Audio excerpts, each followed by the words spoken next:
Perfect. Okay.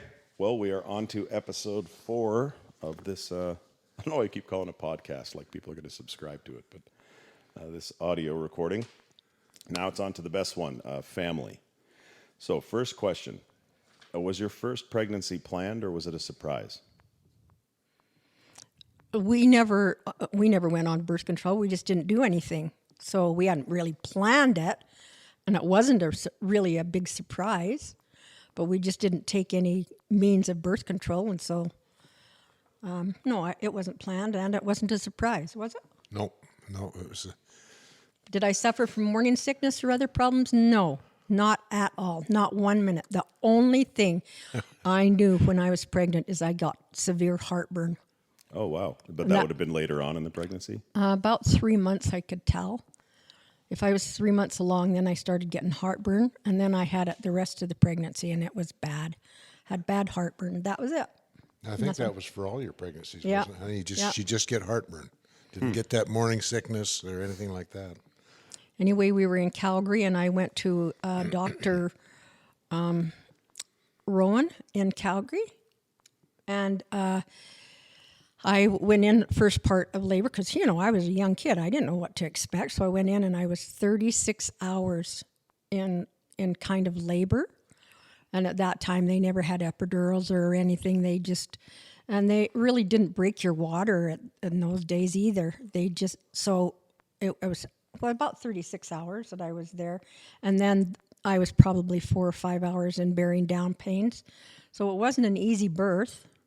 And he was born in Calgary, and it was it the Foothills, Blaine? Can't remember. No, it was Calgary General down. Oh yeah, Calgary General. But let me add something to this. When the time was coming close, they told Mom that she was going to be delivering on such and such a date. And of course, we bought that. And so we read that if you drove on bumpy roads, took castor or if you oil, took castor oil, anything like that. So she downed gallons of castor oil, and we found every bumpy road in the Calgary area. Doesn't work. But we didn't hurry that pregnancy up at all. Wow. Now, 2 months after marriage, right? Yes. Is when you got pregnant. Yep. So how old were you when Todd was born?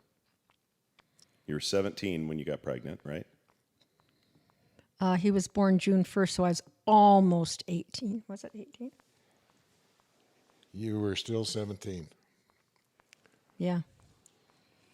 Wow. So no wonder I had it wasn't a great time.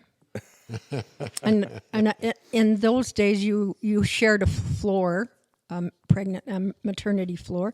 I think there were 6 other beds in the room with you, and they'd take your baby away after every feeding, and you didn't have him again until the next feeding. So you slept a lot. You were there for 5 to 7 days.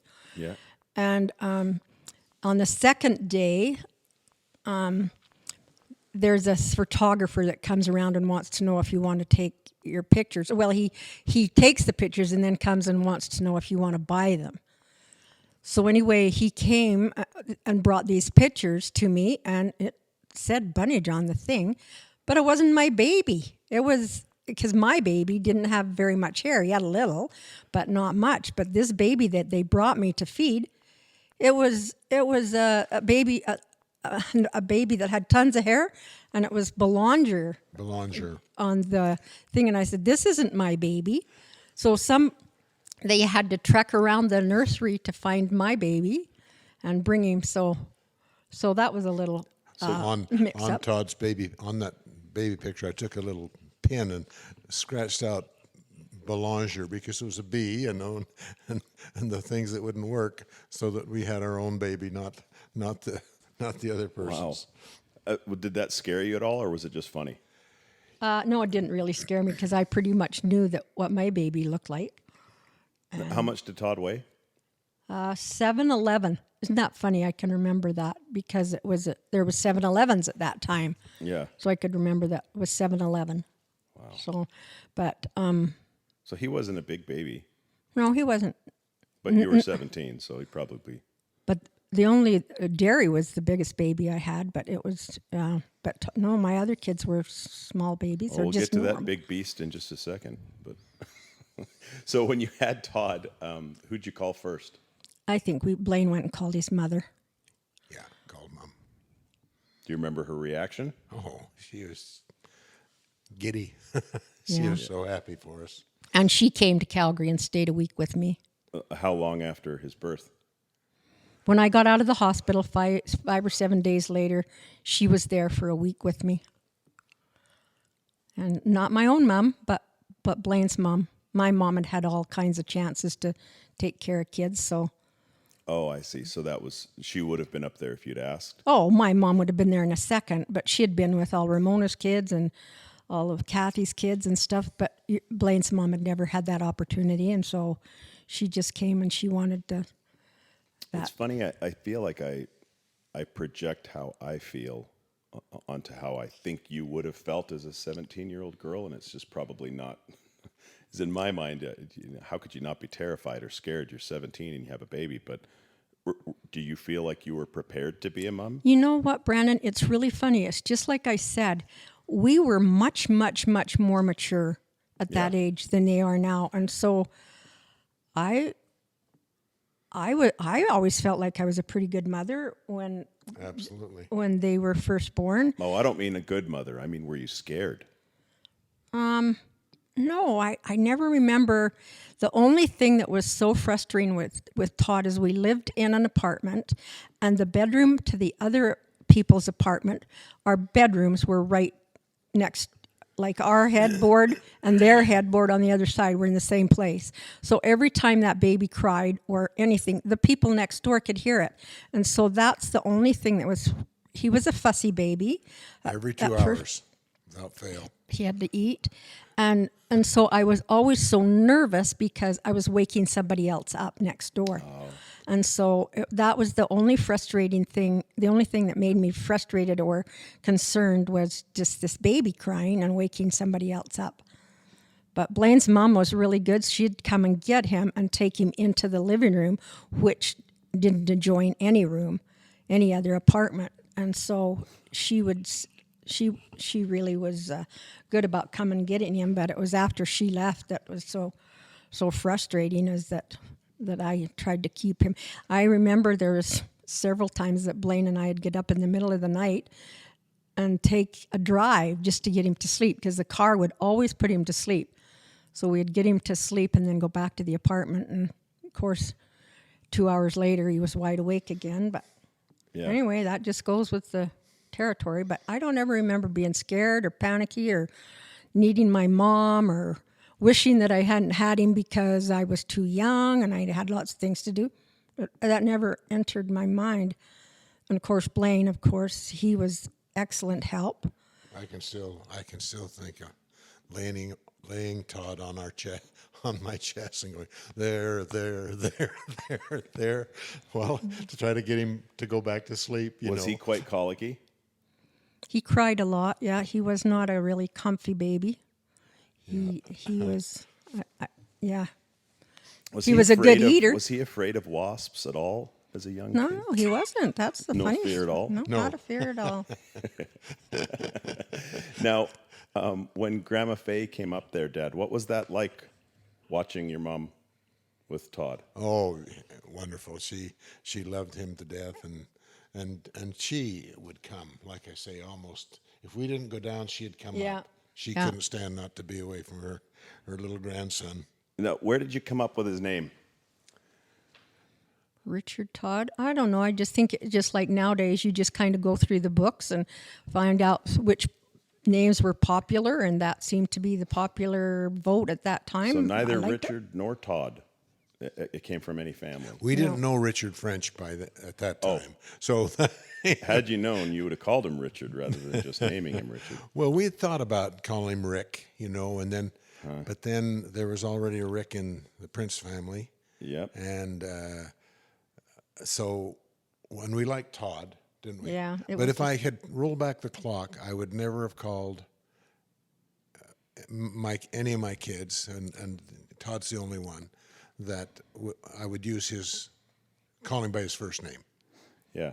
Because I've gone through my whole life, Everett Blaine, and people always saying, what's your name? put in your first name, your initial or whatever. Yeah. I would always, It's that genealogy gene that you have that makes you do that too. yeah. Yeah. Did you guys ever think of any other names for Todd? Were there any other names on a short list?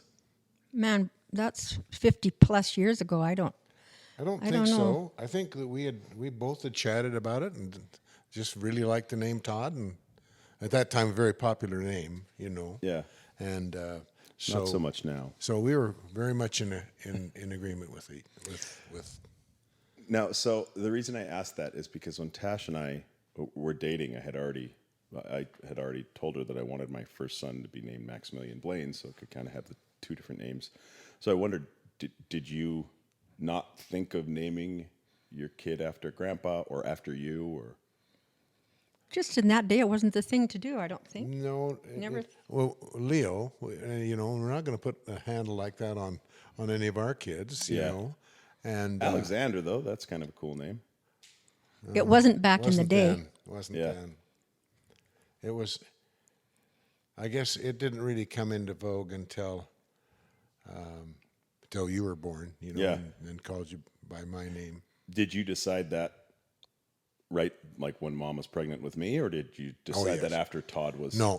When Mom got pregnant with you, then we decided that we had the name picked out long before, didn't we? Huh? Yeah. And we decided that we'd use my name as your second name. Yeah. Now, what was your favorite thing in Calgary to do with Todd? Do you have any memories when he Oh, was a you baby? darn right I do. He was born June the 1st, and Dad was working at Inglewood Pool, and he would go early mornings and stuff to clean the pool, so he was there all alone. And many mornings I'd go with him, and I'd take that little baby in the pool and just let that water just. You remember that, Blaine? Mm-hmm. He was just this tiny little thing, and he'd sit on my shoulder and my breasts, and he would just love that water. And so I'd just bob in that water constantly with that tiny little baby. And he was only just a month old, 3 weeks to a month. And then by the end of August, he loved the water. And of course, all the supervisors and the lifeguards and everybody, they loved this little Todd, and they would take him in the water and bounce him in the water and duck him under, and everybody loved him. And so everybody was playing with Todd in the water when he was just 2 months old. Well, and then the following year, the year that we left to go back down to start teaching, he could walk and that, and then Jump into the played pool. with him endlessly, and he'd jump in the pool And the lifeguards did too. They, that Paulette, what was her name?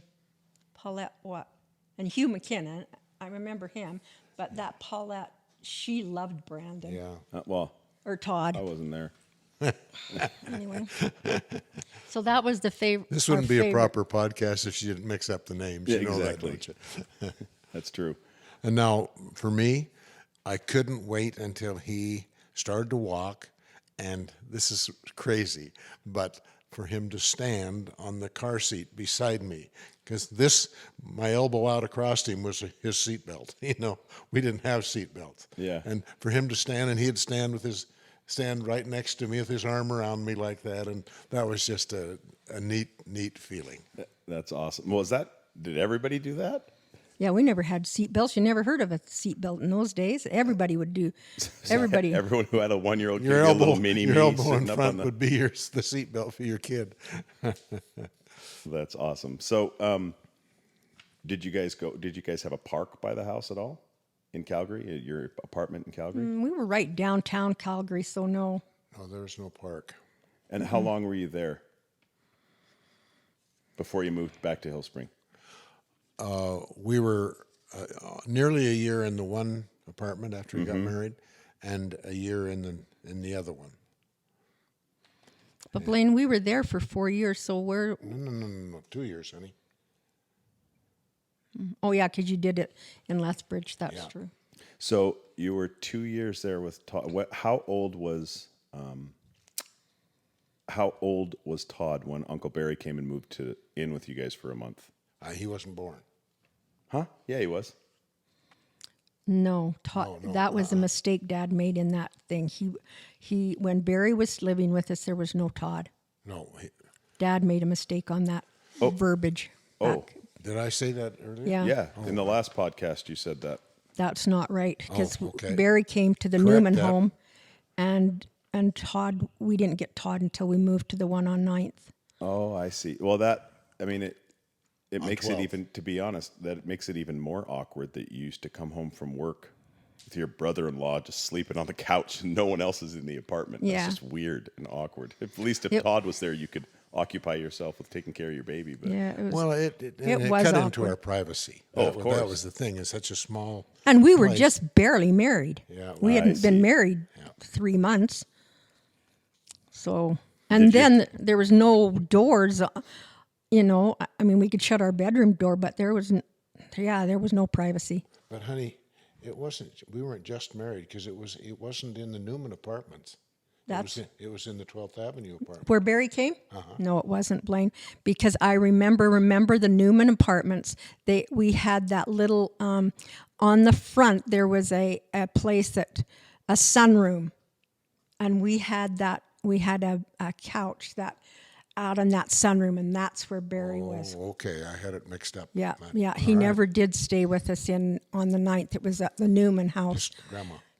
and so I remembered he slept in that sunroom on the couch. But Grandma would drive up every single weekend to be with you? Well, not every weekend because we went traveled down a to lot. see both grandparents. Oh, okay. But when she'd get a chance to come up, she'd come up. If we couldn't go, like Blaine was working at the pool, and so he could. So when we had a Saturday and Sunday off, then we'd go down, and then if we didn't, then his mom always come up.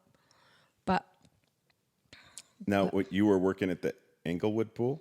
Uh-huh. What was your, that was the one where you got your certificate and your CPR? Well, I got it before that, of course. Yeah. But yeah, I supervised the Englewood swimming pool for 2 consecutive summers. Who was the guy that told you should do it? Ken Bosma was his name. That's what you'd said last night. Yeah. So, so you worked almost every single weekend at the pool, and then when you had a weekend off, you'd go down to Hill Spring. Yeah. Do you remember bringing Todd to Grandma and Grandpa Lishman? Heavens, oh yes. yeah. No, 'cause I mean the first time. Do you remember seeing Todd for the first time? I don't remember the specifics around it. No, I really don't. I mean, this was way down. I was way down the line of grandkids for my mom and dad, but it was a new novelty for Blaine's mom. So we didn't spend. I don't even remember, Blaine, if we even spent any nights at my mom and dad's when we went down. It was always at your mom's. Was We had our Grandma? own. So Grandma Faye, obviously, with Todd, was just completely smitten because it was her first grandchild. Right. Was Grandma Margaret very attached to Todd at all, or your kids at all? My mom and dad were really attached to my dad, especially. Well, my dad was really attached to you. Yeah. But Well, he knew who the best was. I know. Grandma Margaret always was loving to, and it broke her heart when our kids didn't take to her like they did to Grandma Faye. Was she ever around us and Grandma Faye at the same time? Oh yes, oh yes. Yeah, that would be hard. I could Yeah, see that. yeah. But do you think that was more so because she was just so quiet? Absolutely. Well, and the Not kids, gushy. the Yeah. kids had been around Blaine's mom so much more than my mom that they would. Oh, your mom bribed him with everything too, you know. Yeah, yeah. Well, did Grandma Margaret and Grandpa Leo ever come to Calgary? Oh, I'm sure they did, but I don't remember. And we didn't have any place to sleep them. Yeah, that was the frustrating part. We Yeah. didn't have any room for them, and so. And if they came up, they would stay at Kathy's because she lived in Forest Lawn. Yeah.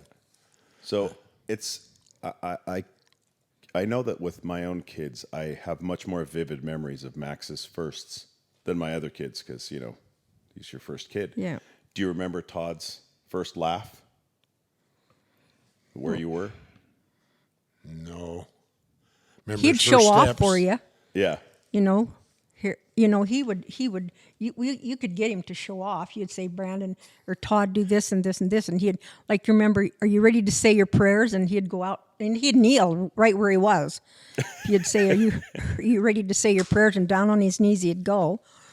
Didn't matter if you were out in a... remember him standing in front of the television with Don Messer's Jubilee And dancing. and dancing. Yes, and he was waving only his hands in front of a few months old, but he was a performer. He liked to show off, and he'd do it for you anytime you asked. But I just remember that prayer thing, because you'd just say, are you ready to say your prayers? And down on you, it didn't matter if you're at my mom's or out in a cow pasture or...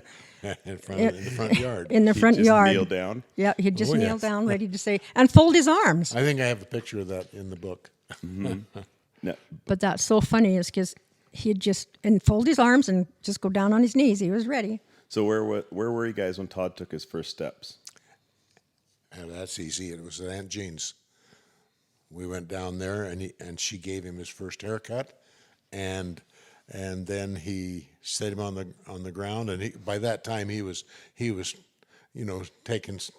had stood on his own, and we just kept like this, and pretty soon took a few steps right to us. So it was at Aunt Jean and Uncle Mel's place Yeah. Wow. in Hill Spring. Now, at this point, Uncle Barry was married, right? Yes. To Aunt Frida, Yep. formerly known as Alfie. Right.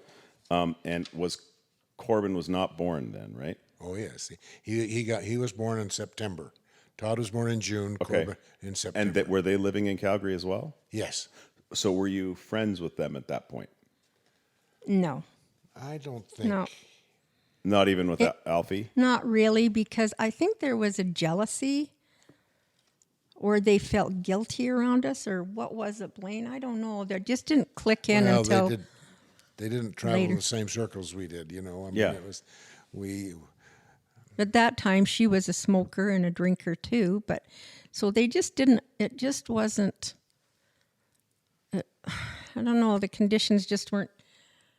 And I Well, don't know. So I know Anytime. you guys really became close with them. When was that you started to become? They came down and spent Christmas with us one year. I think That's when we were in Aunt Jean I and Uncle think Mel's when we house. really got close to them was when about the time that I would say around the time that Cam was a baby.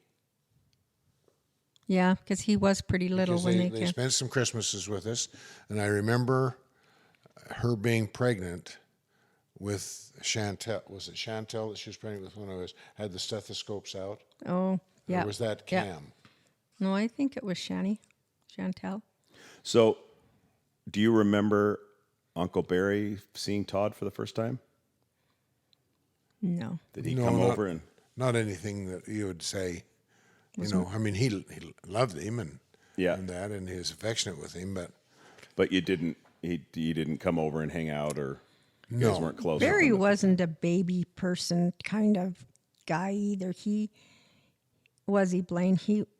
So how far did they live from you guys in Calgary at that time? oh, not a huge distance. I would say maybe 10 miles. They were over by Curry Barracks. Yeah, that's what's weird to me. It's weird to me that you had a brother who was that close to you and a wife who was similar in age and pregnant, and you guys weren't closer than you But were.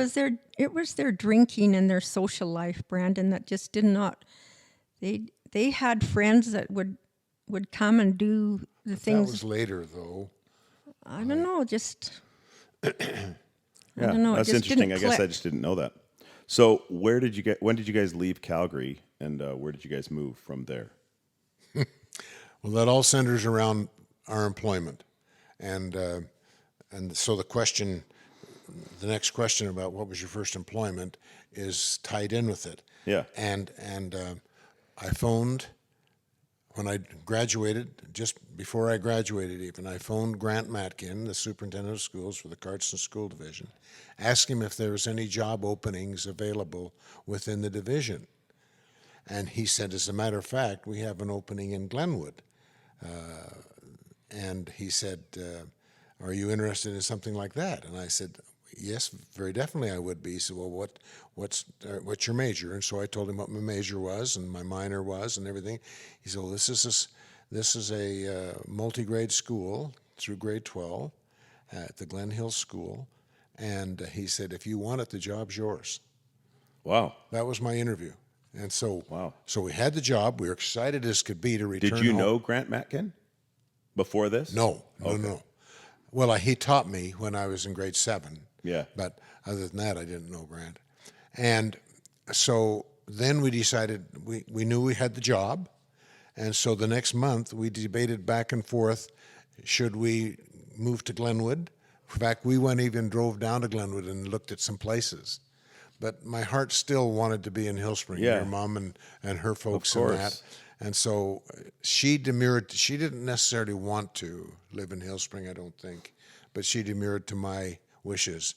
And so we rented George and Flora Lee's place, which was just across the street from the church, east of the church in Hill Spring. I thought that was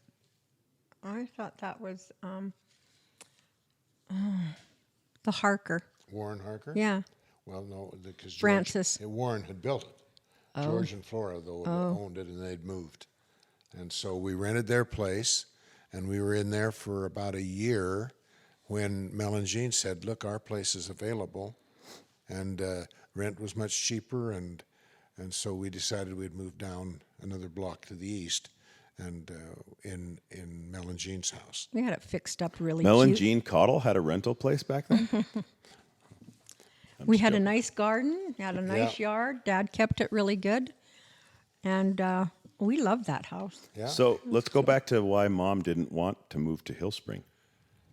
Well, you know what? I probably had a little reputation of being a little smarty aleck bully. And I think a lot of the times it was probably I had ACDC. I had.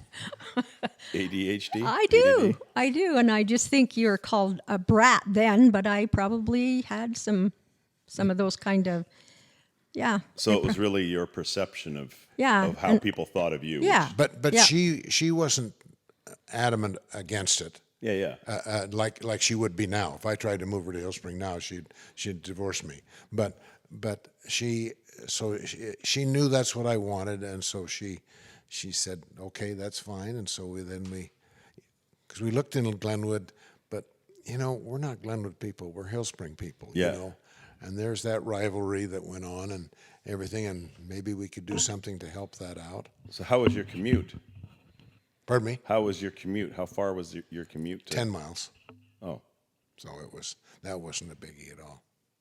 So we left Calgary at the end of the summer, in the end of August, the last week in August. We left Calgary of 1965, and the day before we left, or the week before we left, I had an accident, and the police gave me a ticket for turning left and going into the wrong lane. And I won't describe the whole thing, but anyway, I was just sick because he put causing an accident. I think I got a big fine, and I'd spent all the money. We had our car paid for, we had our bedroom suite Yeah. all paid for and everything, and here I've got this big fine that's going to be assessed to me because I caused an accident. And so I started looking at it, and the cop was very smart with me. And I said, I can't believe that I'm in the wrong, because he turned from an illegal from the outside lane, yeah. On a one-way roadway to an ordinary roadway. And I said, I can't believe that I'm in the wrong. And he said, well, here's the City of Calgary Traffic Act. Read it. It was just a smart aleck like Yeah. that. So I started reading it. And the more I read it, the more I realized that, because he's the guy that caused the accident, he shouldn't have turned from an improper lane. Yeah. And all it said was, when turning from an ordinary roadway from a one-way roadway to a normal roadway, you have to signal left, get in the left lane, signal left, turn left, keeping as close to the center line as practicable. Yeah, yeah. Doesn't say anything about going into the wrong lane. And he wrote, Q's turned into wrong lane. Yeah. And so I talked to a lawyer friend of mine, and he said, yeah, it sounds like you got a good case. So I went to court and pled my own case, and the judge says, case dismissed. And Oh, did you have to go back to Calgary? no, I was still in Calgary. It was just, Oh, okay. I got the court case just before in fact, the day before.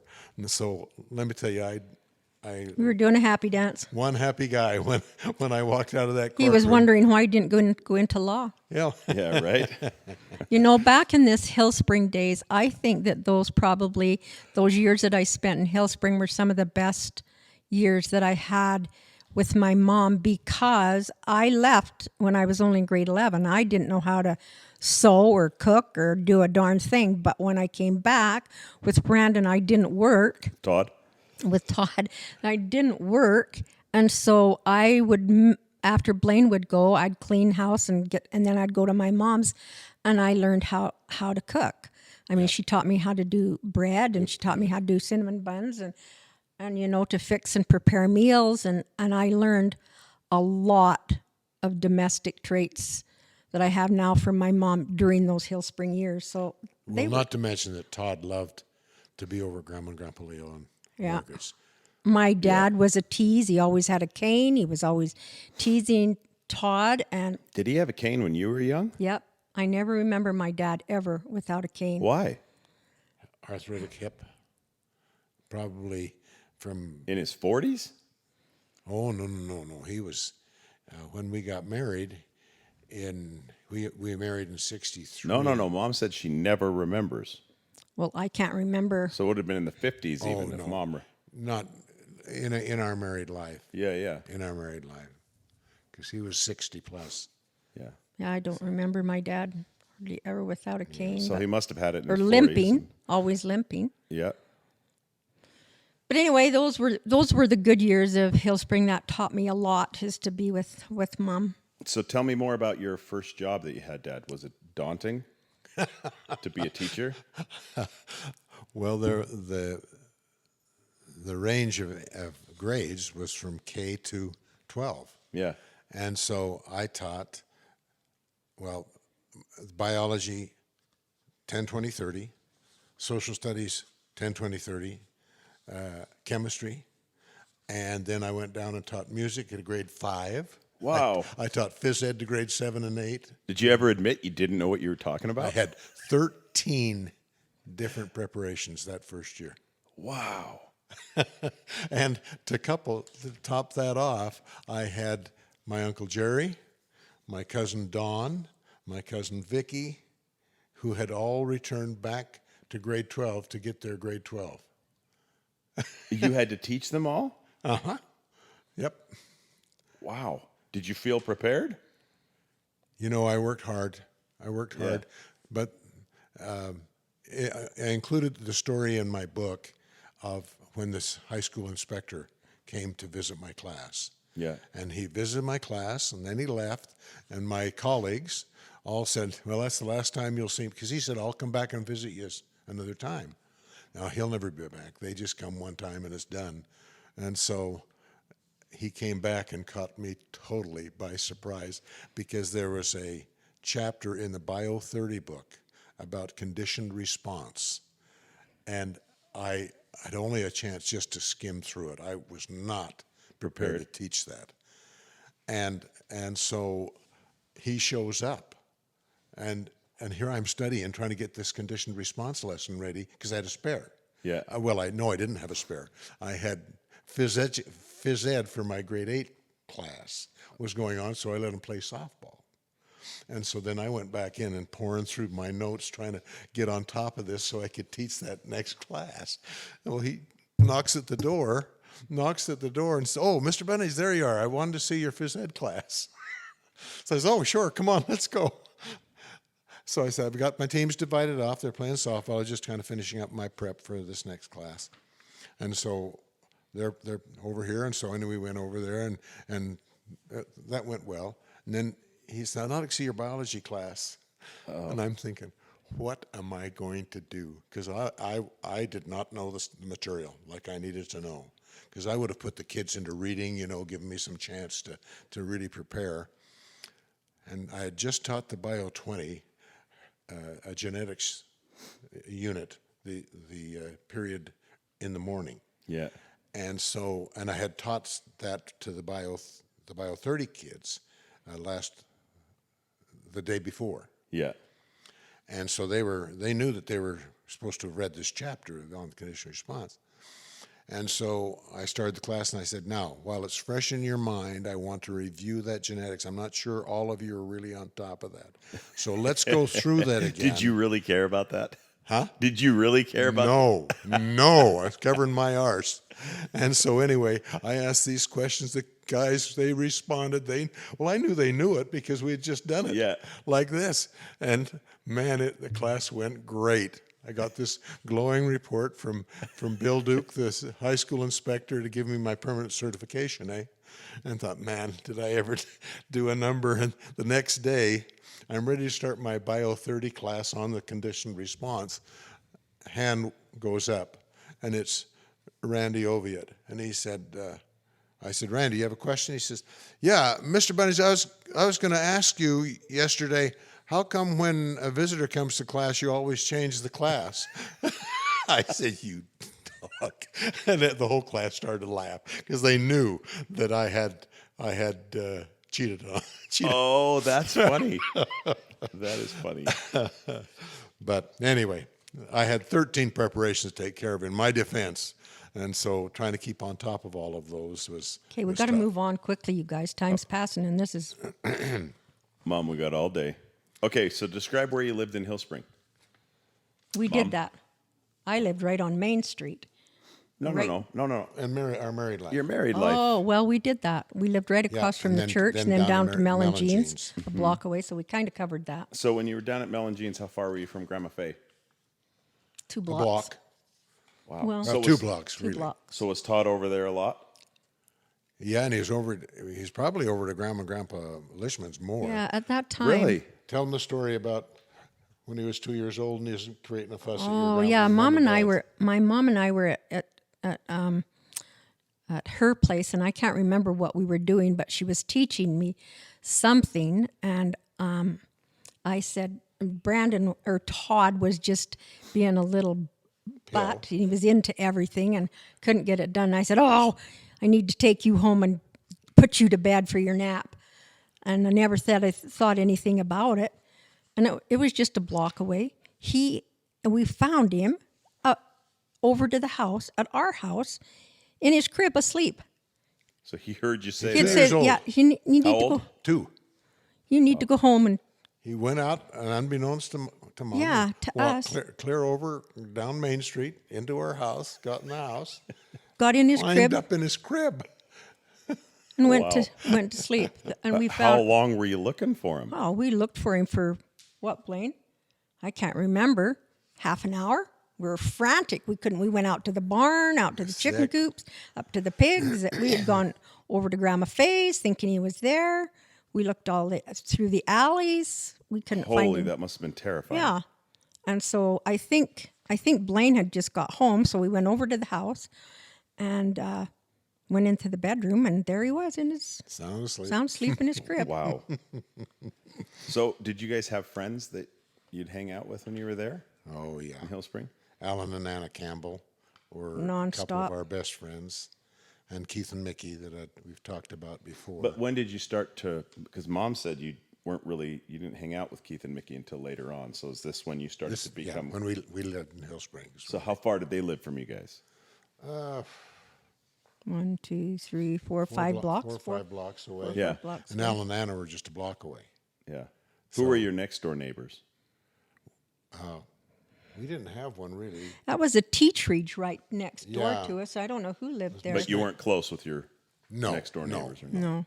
And Grandma Faye lived just right across because the service station was just right across the street. Yeah, just And did you guys have any callings in church then? I don't think trying to really think. held I was too scared and too timid, so I think I was asked to I be think I was I called in the young men's out in Hill I Springs? think you did serve. Did you serve with Mark Workman ever? No, I don't think so. I don't think we had any calling at the time. Yeah. Well, we probably, but they didn't. Home teacher. I think So- you did work in the young men's quite a bit. Yeah. So you started hanging out with Keith and Mickey about that time? Mm-hmm. And how old were their kids? How old were their kids at the time? Oh, they were all, Corey was in high school. Yeah. So you were far closer to age to Corey than you were Uncle Keith. Yeah, Corey would have been 16 when I started teaching there, I would think. I think he was born in 1950. And So how old were you? 22? when I started teaching, yeah.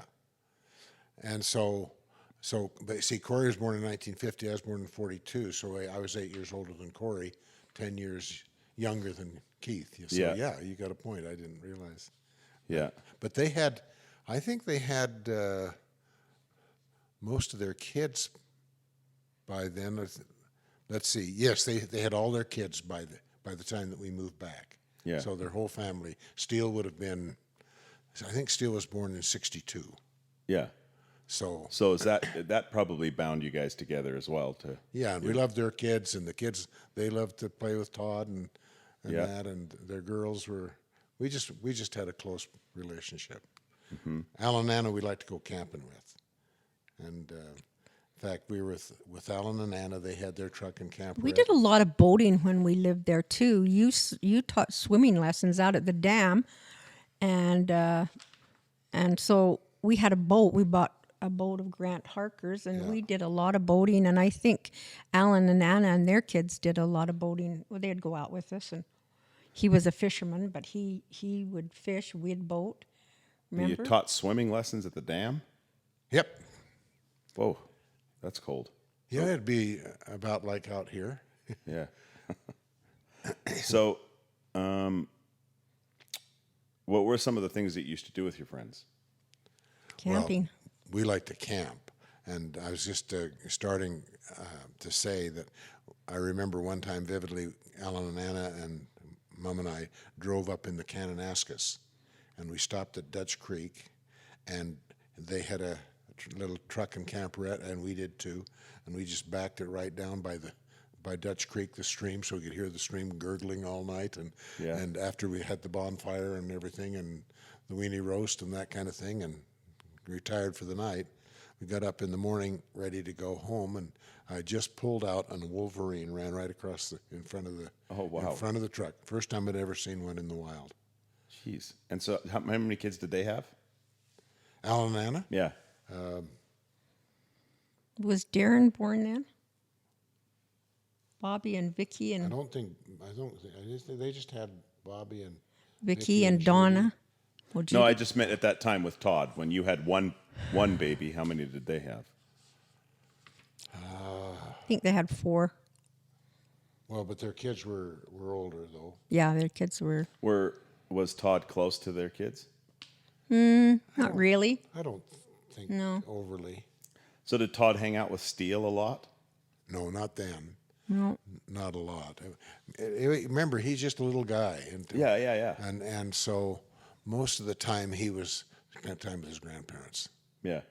So of all of your kids, it sounds like Todd was the one that hung out with Grandma Margaret and Grandpa Leo the most. Oh, no question. Yeah, because I wouldn't go to Blaine's mom's because she was working. So my days were spent 90% of the time I was over at my mom's, either helping her can or do something in the kitchen, I or outside. I very rarely spent the days at my house. It was always with my mother over to her house learning something. Did she talk a lot to you? Oh yeah. My mom was really, yeah. Do you think that she's where you get your work ethic from? Probably, because I never remember my mom ever standing still, only when she had heart problems, and then I can remember she had to take a nap. Even I can remember saying, oh, just let me have 10 minutes. 10 minutes, I'll be fine.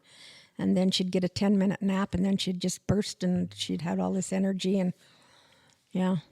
Wow. And she cooked 3 meals for us guys every day, and had us sit at the table, and it was always a big breakfast, it was always a big dinner, and then at night was just supper was just kind of leftovers, but it was always sit down and you ate you know, it was either soup or sandwiches, or it was always 3 big meals, So you grew up your entire life watching your mom never leave the kitchen.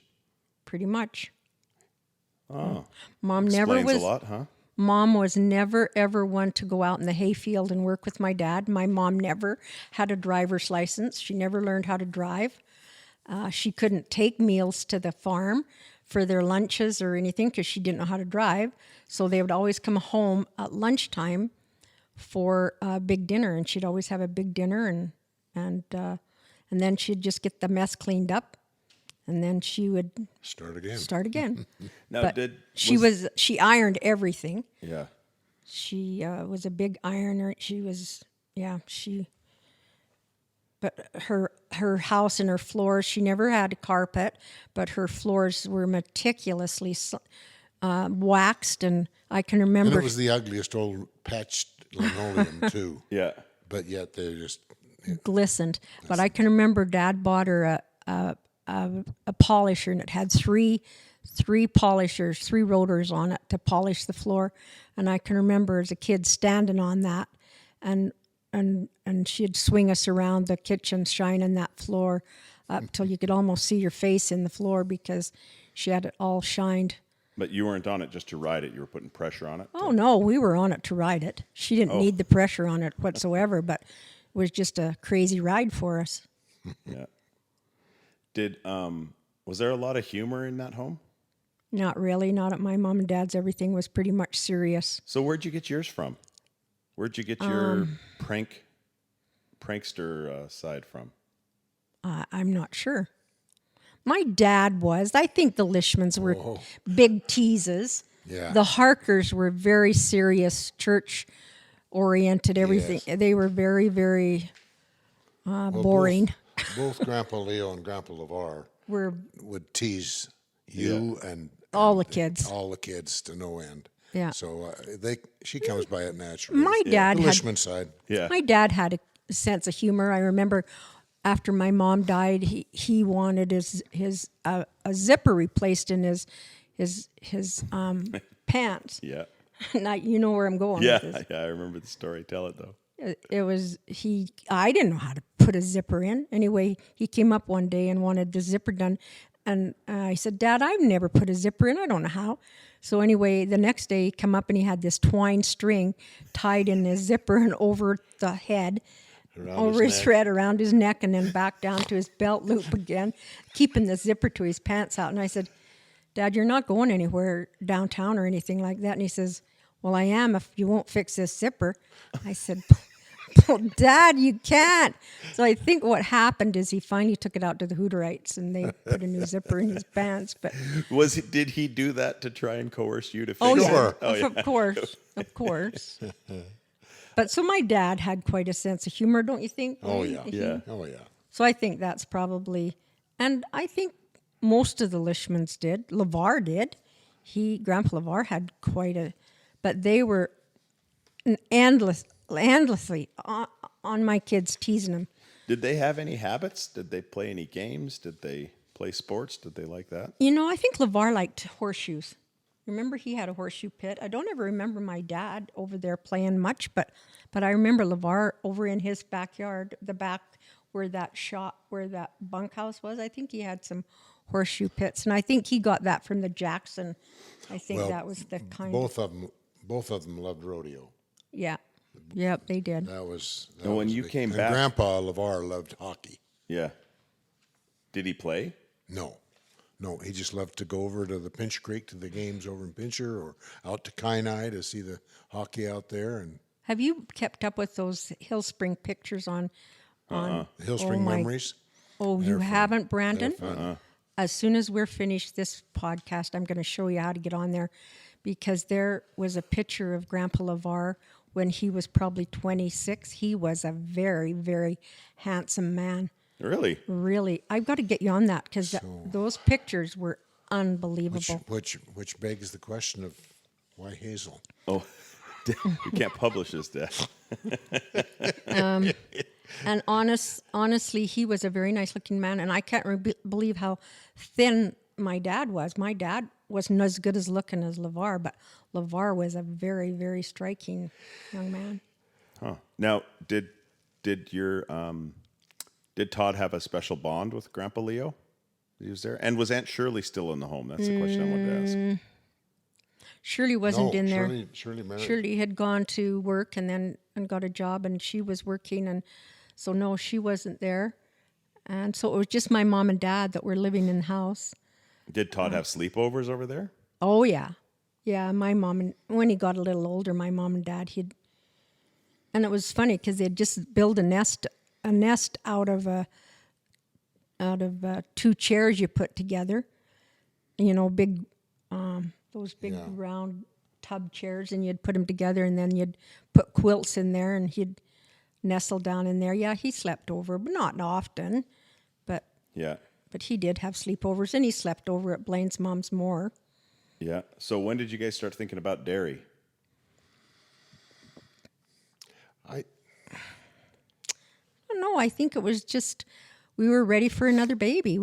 There was a few years difference. It would have been 3 years between the two, Yeah. and of course, we had all along planned to have four children. Why was that? Just seemed right. I don't know. We just felt like 4 would be the right number, and so I think in 1966, you know, Todd was now 2 years old, and we just felt like we needed to start thinking about having another child. Yeah. And then Mom got pregnant with Derry, and so she was what I always refer to as our centennial project, 1967, you know, 100-year anniversary of Canada, so we celebrated it by having this beautiful daughter. Yeah. So, where were you living when Derry was born? Mel and Jean's house in Hill Spring. Okay. And so she was born in Cardston, though? She was born in the Carson Hospital, and the reason that I absolutely know it was Mel and Jean's house is that a blizzard hit. Now, if you go back and check the weather of 1967 in April of 1967, you'll know how bad those blizzards hit and crippled all of southern Alberta. So we knew the forecast. We knew that it was coming, and of course, Mom decided it was time that Derry should come, and so LeVar Started drinking the castor oil. So yeah, no castor oil. So Grandpa and our two grandpas followed me in with to take Mom into the hospital, and then so they saw that we made it, got her in there, and so I left Mom and I slept up at Uncle Edward and Aunt Fontella's house, and then 19 hours later, after the beginning of her feeling pains, Derry Lynn came. And Derry Lynn was, as she said, she was our largest baby. She weighed 9 pounds and 2 ounces, right, hon? Yep. And did you have her name preset? yes, we did, because and I know that she hates her name. No, she loves her name. Yeah, I know that It wasn't supposed to be Derry. It was supposed to be Darylyn. It was Darylyn, because we had these friends up in Calgary that had a niece of theirs. Her name was Darylyn. We really liked it. And for some reason, we decided that Derry Lynn would be a really cute way to Spell have it. spell that name. And then she just got nicknamed because we never intended it to be Derry. We always wanted so it Derry evolved Lynn. into Derry, and But don't you like that name now? It's fine. Yeah. It seems normal to me until I tell somebody about my sister named Derry. yeah. And they give me a look like, what? So yeah. So what was your favorite memory about Derry as a baby? I can remember living in Jean and Mel's house, and that little girl loved the outdoors. She didn't like to be in the house. I don't know what it was, but every time there was a door open, she was out. And I just remember when you built that really cute flower bed. Yes. We went out there and she was in the flower bed, and we found her in there eating dirt. She had dirt all over her face, in her hair, everywhere. But you could not leave a door open or she was gone. Now, how did Todd respond to his little sister? Oh, he was very loving to Yeah. Derry. He was Really? yeah, he was protective of her. Derry had the most captivating smile of any of our kids, and she Really? was a very, very happy baby. Yeah. Grinned When I from say ear to ear, and she just warmed my heart because it was always, as soon as I walked in the door, there's that big she was a beautiful very smile. content baby too. She was 9 pounds, but she was content. I mean, she slept through the nights. Oh, she wasn't like Todd at all. She slept through the nights pretty quick, like I'm saying, 2 months maybe. She was sleeping through the nights. She was a good baby, and she was always content. But all I can remember living out there, she was just didn't like the house particularly. I don't remember ever her sitting in, except in the winter, content to be in the house playing with a whole bunch of toys. She liked outdoors. Can you remember that? Yep. Out in the garden, out in the grass, out in the. One of my favorite memories of her is that, and I've got the picture, and it'll be in the book. Is she's got a catch, because I used to handle all the softball team, so I had here's a catcher's mask. Yeah. And a big old mitt in her hand, and she's sitting there waiting for Todd to throw her the ball. And so I've got a picture of it, and Yeah. so I just that's just typical of Derry. She just loved to be outside. Do you remember her first steps? Oh yes, but that was in Mel and Jean's house. Yeah. I know where. Just to her, and then she'd take a step, and then she'd look up and just grin from ear to ear, and don't grin now, just keep walking. Yeah. but no. Do you remember her first laugh?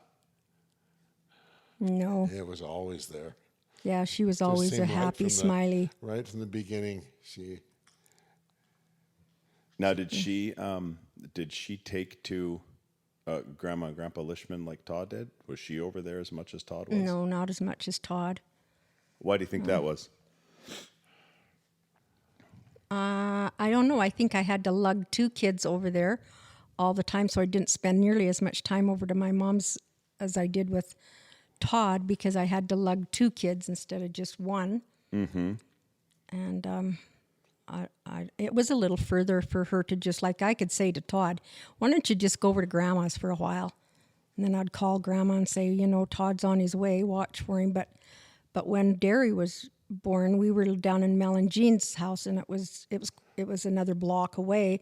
So I was a little bit more frightened because I couldn't see her. I could look out the front door and see Todd get to my mom's house from where we first lived. But when we were at Mel and Jean's, I couldn't do that. And I think Derry had a very special bond with Grandma Fay. Yeah. Yeah. Spent a lot of time up there, but sleep up there, and Mom just spoiled her. Well, that was her first little girl, Yeah. She never had She had any that. girls. And that lasted right through to Mom's death. Oh, yeah. Yeah, she was always very close to Mom. Yeah. Now, did Derry spend a lot of time up there without Todd? Oh yeah. So would Todd still go to Grandma and Grandpa Lishman's and Derry go to Grandma Fay's? No, not really. I don't think Todd was content to play around the house at that time, but my dad had bought a pony, and Todd, we had it in a pasture next door, and he bought this horse for Todd. And so Todd was quite into playing in this pasture with it. We had a dog, and he was more content to stay home, but Derry and Blaine's mom, this was her first girl, and she had no girl grandchildren, and she had never had a girl in her life, so she spoiled Derry absolutely rotten from day one, didn't she? Mm-hmm. Making her clothes and making her shawls and making her everything. She just. So Grandpa Leo bought Todd a pony? Yeah. Yes. What was the pony's name? Nig. What? Nig. Nick. How do you spell that? Nig. Nig. Wow. We won't comment on why. Yeah. Something tells me it wasn't a Palomino. No, So, it wasn't a Palomino. no. But it was blind in one eye. wow. But it was the nicest little pony because Should have it called it was. Sammy Davis Jr. or something a You little more could- subtle than. You could walk right up to him. He was so gentle and so docile, but it was perfect. It's like for Horsey Todd. Prince. Yeah. No, what happened to Flicka? Oh, she got old. I remember Flicka getting those, her hoofs would turn up.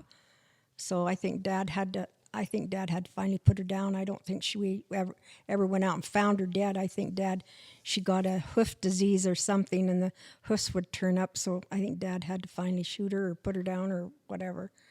Broke my heart. But anyway, no, my kids never knew that horse.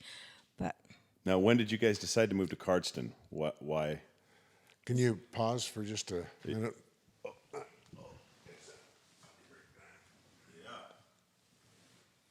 guys, we got to move along. You could go on. That he'd bring it. It was the pasture right beside it, and it wasn't a huge pasture, but you could walk right up to that horse on either side of it. Now, most of the time you would This always is Nig you're talking about. yes, and most of the time you always would go on the left side of the pony, and not on the right side for some reason. That always, but this horse was blind in that eye, so you would always go on the opposite side. But Todd would always go out there, put a little halter thing around him and lead him around, and he was tiny. He wasn't a big pony, so you could just swing onto him. I mean, he was just little. But anyway, at Gene and Mel's house, they had in this pasture where we had the horse, they had a cellar, and it was up above ground cellar. It was down into the cellar, into the earth a little bit, but it was above ground. And you had a ramp up to this cellar, and you climbed down this ladder like you were going down into a well, and that's how you got into the cellar. And that's how they kept all their vegetables and everything for the winter. But had this ramp. Well, one day we went out in the morning, and this stupid little pony had gone up that ramp, and he had gone up on top of this cellar, this above ground cellar, and it was quite high. It had to be about 4 feet in the air, 5 feet in the air. And he'd got up there, and he couldn't find the ramp to go down because he was blind. And so when we went out, we were anxious to get him off there. We spooked him, and so he jumped, and then he broke his leg. And then we had to put him down. Now, how old was Todd then? Oh, he was 4 or so. He was brokenhearted. His whole life had been.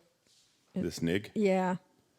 And so anyway, we had to put him down, but it was so sad because it was just the perfect horse for him. He was so gentle and kind, but yep, he could not find the ramp to go back down on, and just jumped off. We spooked him, and he just jumped off and broke his leg. So that was the end of Nig. Wow, my Nig. Okay, so all right, that's where we were. When did you decide to move to Cardston, and why?